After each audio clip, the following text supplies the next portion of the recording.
జ్ఞానుల మనస్సు ప్రలాపించి ఇంటి వారి మీద ఉండును. జ్ఞానుల మనస్సు ఎక్కడ ఉంటుందంట? ప్రలాపించే ఇంటి వారి మీద ఉండును. అయితే బుద్ధిహీనుల తలంపు సంతోషించు వారి మధ్య ఉండును. పార్టీకి పోవాలి అని అనిపించేవాడి మనసు బుద్ధిహీనుల మనసు అంట. ప్రలాపించే ఇంటికి వెళ్ళేది ఎవరు అంటే జ్ఞానుల మనసు. జ్ఞానాన్ని సంపాదించాలనుకునేవాడు ప్రలాపించే వారి ఇంటికి వెళ్తాడు. ఎవరైనా కష్టాల్లో ఉన్నప్పుడు, వ్యాధులతో మంచం మీద పడినప్పుడు, అనారోగ్యంతో ఉన్నప్పుడు, చనిపోయినప్పుడు వాళ్ళ దగ్గరికి వెళ్ళి వాళ్ళతో కాసేపు గడిపినప్పుడు మనకు అర్థం కాని విషయాలు చాలా అర్థమవుతాయి. అక్కడ మనకు అర్థం కానటువంటి విషయాలు చాలా అర్థమవుతాయి, అనుభవంలోకి వస్తాయి. జ్ఞానులు ప్రలాపించే వారి ఇంటికి వెళ్ళడానికి ఇష్టపడతారు అని వ్రాస్తున్నాడు. ఈ వారం అంతట్లో మనం ప్రలాపించే ఇంటికి వెళ్ళామా? వెళ్ళలేదు కదా. పోయిన వారంలో వెళ్ళామా? వెళ్ళలేదు కదా. అంతకుముందు వెళ్ళామా? వెళ్ళలేదు కదా. అన్నింటికంటే అతి శ్రేష్టమైన ప్రలాపించే ఇల్లు ఏంటో తెలుసా? చర్చ్. చర్చ్ అనేది ప్రలాపించే ఇల్లు అన్నింటికంటే అతి శ్రేష్టమైనది.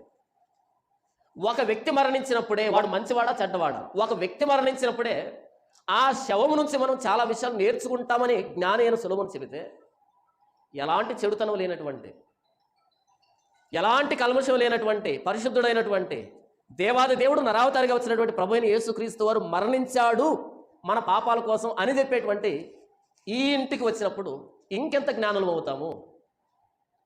ఏదైనా ఇంటికి వెళ్ళామనుకో, అమ్మ ఎందుకని చనిపోయాడు ఆయన? ఆయనకు రాత్రి హార్ట్ అటాక్ వచ్చిందండి. ఎందుకు చనిపోయింది ఈవిడికి రాత్రి సీరియస్ అయిపోయిందండి. ఎందుకు చనిపోయాడు? సూసైడ్ చేస్తున్నాడు. ఎందుకు చనిపోయాడు? యాక్సిడెంట్ అయింది. ఎందుకు చనిపోయాడు? రకరకాల కారణాలు. కానీ యేసు ప్రభు దగ్గరికి వచ్చి ఎందుకు ఈయన ఇలా చనిపోయాడు అంటే, నీ కోసమే, నీ పాపాల కోసమే, నీ పాప ప్రాయశ్చిత్తం కోసమే అని సమాధానం చెప్పే ఈ ఇంటికి మించిన ప్రలాపించే ఇల్లు ఇంకొకటి ఉందా? ప్రభు అయిన యేసుక్రీస్తు వారు ప్రాణం పెట్టాడు, అది మన కోసం.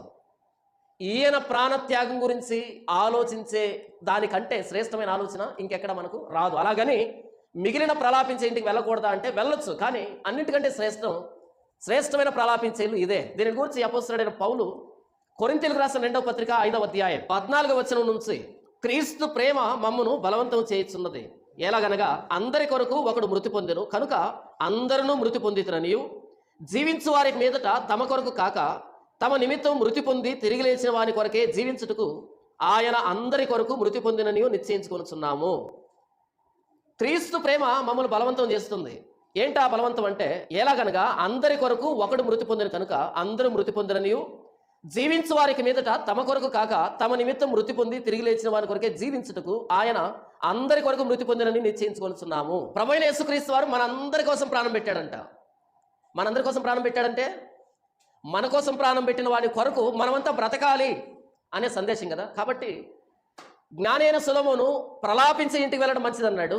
లోకంలో ఉన్నటువంటి ప్రలాపించే ఇంటికి వెళ్తేనే జ్ఞానం వస్తే, మరి లోకం కోసం ప్రాణత్యాగం చేసినటువంటి ప్రభువైన యేసుక్రీస్తు వారి ఇంటికి వస్తే ఈయన గురించి మనం తెలుసుకుంటే ఇంకెంత జ్ఞానులం అవుతాము అన్నది ప్రశ్న.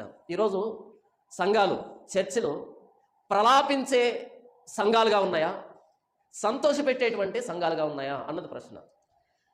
ప్రభువైన యేసుక్రీస్తు వారు ఇంటిగా పిలువబడుతున్నటువంటి, దేవుని ఇల్లుగా పిలువబడుతున్నటువంటి ఈ సంఘానికి ఎవరైనా ఒక వ్యక్తి వచ్చినప్పుడు ప్రభువైన యేసుక్రీస్తు వారు నా కోసం ప్రాణం పెట్టాడు అనే ఆలోచనలు రేకెత్తుతున్నాయా, లేకపోతే వచ్చిన వ్యక్తుల్ని కవ్వించడానికి, నవ్వించడానికి, సంతోష పెట్టడానికి విందు జరుగుతున్నటువంటి ఇంటిలాగా మార్చేశారా ఈరోజు సంఘాన్ని అన్నది మనం ఆలోచించాలి.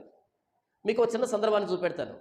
అపోస్తలుల కార్యములు 2వ అధ్యాయం 36వ వచనంలో, మీరు సిలువ వేసిన ఈ యేసునే దేవుడు ప్రభువుగాను క్రీస్తుగాను నియమించెను, ఇది ఇశ్రాయేలు వంశమంతయు రూఢిగా తెలుసుకొనవలనని చెప్పెను.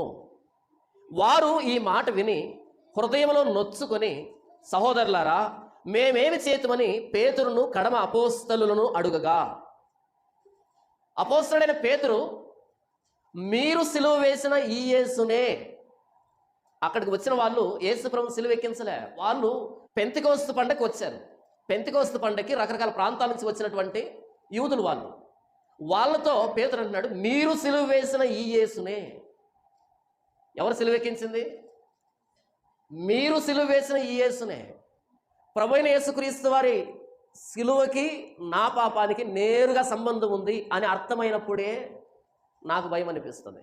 మనం చేసిన పాపాలకి ఆయన ప్రాణం పెట్టాడంటే దూరంగా వెళ్ళిపోయింది మాట. అలా కాదు, నేను చేసిన నా పాపానికి నా ప్రభు అయిన యేసుక్రీస్తు వారు సిలువనెక్కాడు.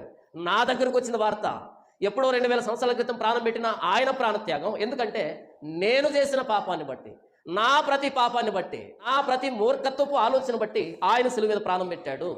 సిలువ అంటే మనకు నేరుగా సంబంధం ఉంది, మనకు నేరుగా సంబంధం ఉంది అని ఎప్పుడైతే పేతురు చెప్పాడో, మీరు సిలువ వేసిన ఈ యేసునే అన్నాడో, అప్పుడు వెంటనే వాళ్ళకు వచ్చిన స్పందన ఏంటో తెలుసా? 37వ వచనం, వారు ఈ మాట విని హృదయంలో నొచ్చుకొని, వారు ఈ మాట విని హృదయంలో నొచ్చుకొని అన్న దగ్గర ఒకటే నంబర్ ఉందా?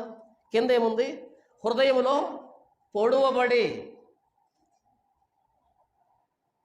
హృదయంలో పొడవబడి. ఎందుకు హృదయంలో పొడవబడ్డారు? మీరు సిలువ వేసిన ఈ యేసునే, యేసు ప్రభు సిలువకి మీకు నేరుగా సంబంధం ఉంది. మీరే దోషులు, మీరే నేరస్తులు. వెంటనే వారి హృదయంలో పొడవబడి నొచ్చుకుని. ఎలాగైతే ఆ హత్యకు నాకు నేరుగా సంబంధం ఉంది అని తెలిస్తే అప్పుడు నేను ఎంత బాధపడతాను, అలా ఈ సిలువ వేయబడిన ప్రభువైన యేసుక్రీస్తు వారి మరణానికి మీకు నేరుగా సంబంధం ఉంది అని చెప్పగానే వాళ్ళు హృదయంలో నొచ్చుకున్నారు. మేము చేసిన పాపాలకు ఆయన సిలువెక్కాడా? వాళ్ళు అడుగుతున్న ప్రశ్న చూడండి. సహోదరులారా, మేమేమి చేతుమని పేతురును కడమ అపోస్తలులను అడుగగా, వెంటనే వాళ్ళు ఏమన్నారు? సహోదరులారా మేమేం చేయాలి? సహోదరులారా మేమేం చేయాలి? ఈరోజు ప్రశ్న ఏంటో తెలుసా? యేసు ప్రభు దగ్గరికి వస్తే మాకేం వస్తుంది? మాకేంటి లాభం? మేమెందుకు రావాలి? మాకేం చేస్తాడు చెప్పి యేసు ప్రభు. మారిపోయిన మాట. సహోదరులారా మేమేం చేయాలి అనే ప్రశ్నకి మాకేమిస్తాడు, మాకేం చేస్తాడు, మాకేం వస్తుంది ఆయన దగ్గరికి వస్తే చాలా తేడా ఉంది కదా రెండింటికి.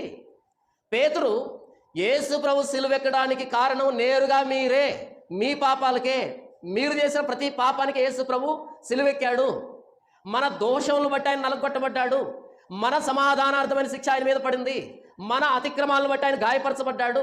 మనమందరం గొర్రెల వలె త్రోదపిపోతే ఆయన బొత్సు కత్తిరించువాని ఎదుట గొర్రె వలె మౌనం వహించాడు. ఆయన మన పాపాలకి ఆయన సిలువనెక్కాడు అని చెప్పినప్పుడు వచ్చిన స్పందన ఏంటంటే, అయితే మేమేం చేయాలి చెప్పండి? ఆ ప్రాణ దోషం నుంచి మేము ఎలా విడుదల పొందాలో చెప్పండి. ఆయన ప్రాణహత్య దోషం, ఆ రక్తం మా మీద నుంచి పోవడానికి మేమేం చేయాలి చెప్పండి? ఎక్కడైనా హత్య జరిగింది, ఆ హత్యకు సంబంధించి A1, A2, A3 ఇలా కేసులు పెడతారా? పలానా వ్యక్తి ప్రధాన నిందితుడు, ఇంకొక వ్యక్తి A2, A3 ఇలా పెడతారు కదా. అందులో ఎవరైనా A3 మీరే అంట అని ఎవరైనా చెప్పారనుకో, వెంటనే వెళ్ళి ఏ లాయర్ కాల్లో పట్టుకుంటా వెళ్ళి, అయ్యా నా పేరును కూడా అందులో చేర్చారు, దయచేసి ఆ కేసులో నుంచి నన్ను A3గా లేకుండా, A1గా లేకుండా, A2గా లేకుండా నన్ను తప్పించే ప్రయత్నం చేయండి అని ఆయన కొంత ముడుపులు సమర్పించుకునే కార్యక్రమం చేపడతాము. ఇక్కడ ఏకంగా A2నో, A3నో, A4 కాదంట, ఏకంగా A1 మీరే, ప్రథమ ముద్దాయిలు మీరే అని పేతురు చెప్పినప్పుడు, అయితే మేమేం చేయాలి? ఎలా ఆ హత్యాదోషం నుంచి తప్పించుకోవాలి? ఎలా ఆ దేవుని ఉగ్రత నుంచి తప్పించుకోవాలి? ఎలా ఆయనతో సమాధాన పడాలి? ఎలా ఆయనతో రాజీ కుదుర్చుకోవాలి? మేమేం చేయాలి అని వీళ్ళు అడిగారు.